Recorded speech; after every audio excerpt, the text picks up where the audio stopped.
Hey John, thanks for talking to us. Look, after the long periods without a fight, it must feel so good to now have some momentum and be fighting regularly again. Yeah, it does. It feels really good. It feels like it's the way it should be, and it's my way of saying thank you to all my fans for being there with me through thick and thin, just playing catch up for some lost time. Absolutely. And Thiago Santos, is he a guy that was on your radar? He's got those three fantastic or phenomenal wins now since he moved up to light heavyweight. Were you tracking him and thinking he could potentially be a contender for you one day?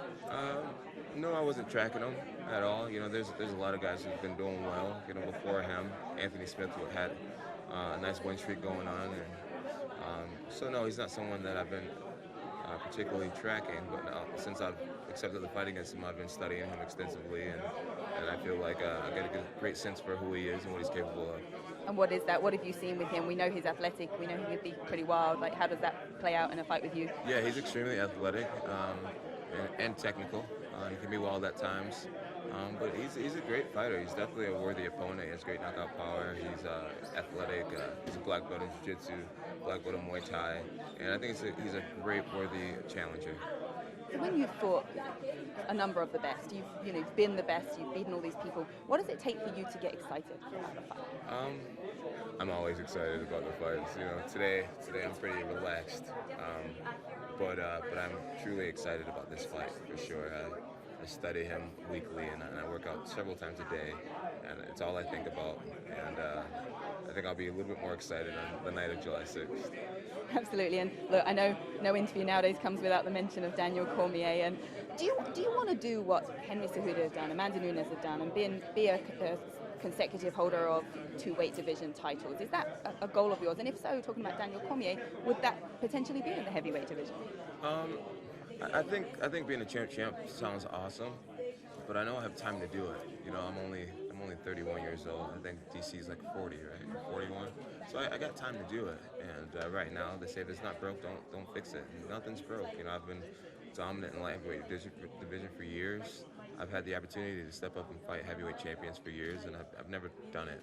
I feel like me going up to heavyweight now would be me somehow trying to personally attack Daniel Cormier, and I have no reason to do that. I've beat the guy twice, and part of me is happy for such a good man to let his dream be true and to be the heavyweight champion. He seems to give back to his community, and he's a great father, and he's just a stand-up class act for the UFC, and there's no reason for me to take anything else from him. What about at 205 again? I mean, I think he feels that if he was to fight you again, he wants it to be at 205. Yeah, no, that would be a totally different situation. That would be him now coming back into my territory, trying to take from me, and that's going to lead me to have to defend myself and result in what happened the first two times. And not only that, within your division at 205, the likes of Chris Weidman are coming up, Luke Rockhold's coming up. Chris has had some words with you on Twitter as well. He feels like he'd be a tough matchup for you. What do you say to that? He's been respectful. He's just it's light banter. I think he'd be a great opponent. I just think, I don't think he'd be the guy to give me anything different that I haven't seen before. I've done great against every wrestler I've ever faced, and I don't think he's a very fast athlete. That means you are the most dominant one. I look at him as being a little slow, and I think I'll get him. And this is an exciting fight week for your team. You've got Holly Holm fighting for a title as well. I know she said to us that it's pretty special that both of you get to fight on the same card. What does that mean to you? It means a lot to fight in the same night as Holly. I think it's an even bigger thing for the city of Albuquerque, and to have Diego Sanchez on the card as well. I know every bar, every restaurant is going to be jam-packed. There's going to be fight parties hosted all over the city. And I know it will be an extremely special thing if all three of us can come back with a victory.